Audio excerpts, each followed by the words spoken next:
I hear this a lot in the String of Lights room down the hall, where leaders of this church greet newcomers. I'm looking for something, the visitors say, for community, for spirituality, for music. But, they say, and I always know what's coming next, but I don't believe in organized religion. That's the setup, and I know what's coming after that, too. Somebody in the room is sure to take the bait. Don't worry, you'll be okay here, they say. We're Unitarian Universalists, and we're not very organized. This is, of course, a lie. But it's a cute lie, and it may have a grain of truth to it. People mean all kinds of things when they say they don't want organized religion. Are they sick to death of war and mayhem in the name of creed? Well, we are too. We reject enforced adherence to a system of belief. And if that's what people mean by organized, then it's true, we're not. Or are they uneasy with hierarchy? Well, we're uneasy with it too, and sometimes that does make us a little disorganized.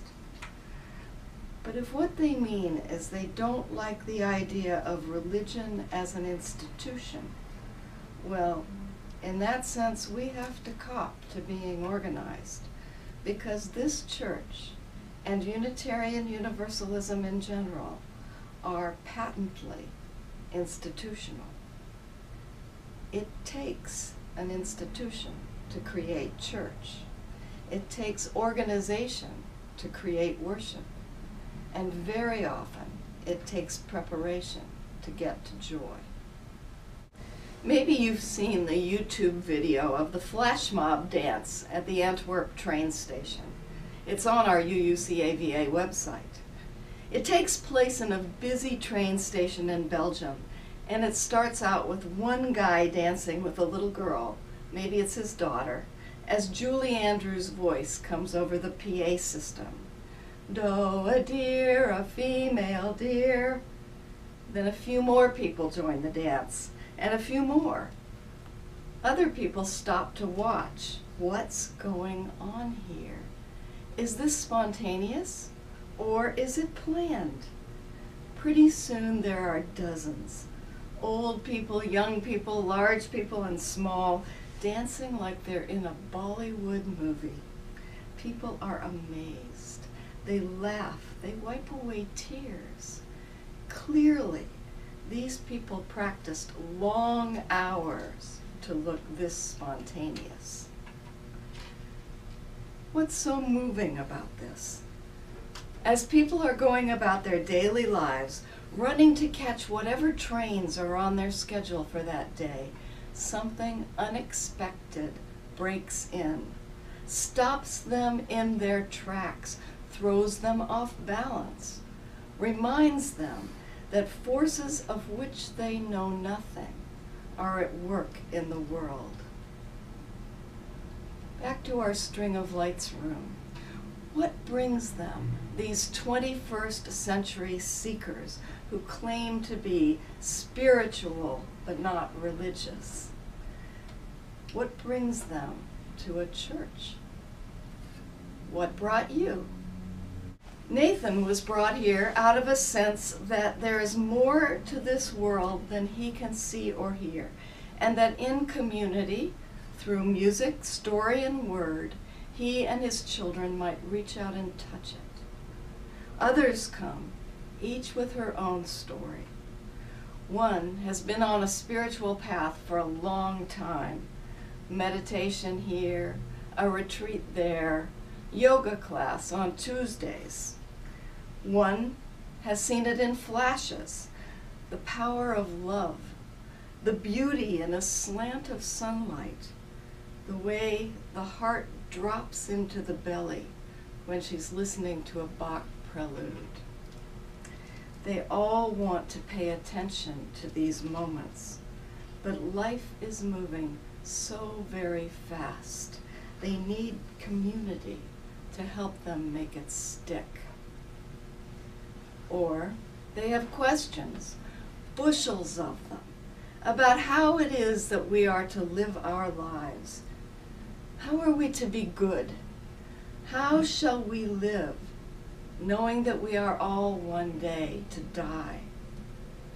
Without community, these questions clang around inside their own heads.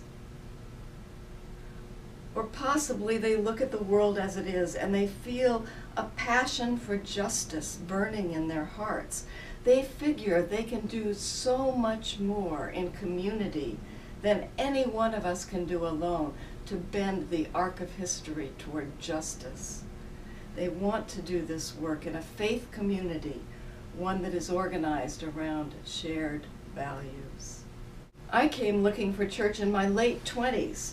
My mother had died at the age of 59, and hardly more than a year later, my son was born. Life suddenly was too big for me to hold it all by myself. I needed community. And more than that, I needed religious community, a place where I could sit with the hugeness of it all, in company with others who were also paying attention, putting their minds and hearts to work, making meaning.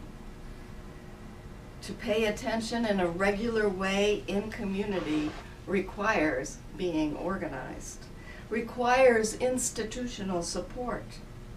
Back in the 1970s and 1980s, when I was looking for a church, nobody was describing themselves as spiritual but not religious. But plenty of people were searching, like me, for a way to be in religious community without somebody telling them what to do, or more importantly, what to think.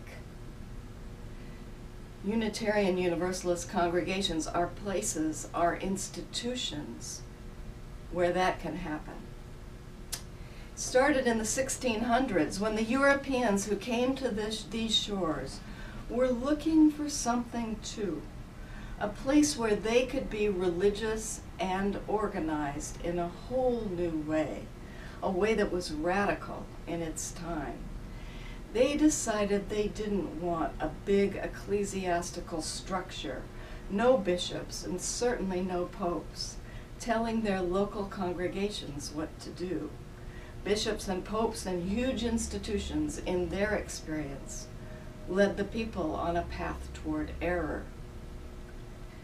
These institutional ancestors of ours saw evil in the structures they were fleeing, but we have to acknowledge that, locked in an exclusionary theology, one that said, "My God is the only God," or "My God is the true God, and my God is here to save me and people like me, not you." That exclusionary theology blinded them to their own evil doing, stealing land from people already living here, and later supporting the slave trade.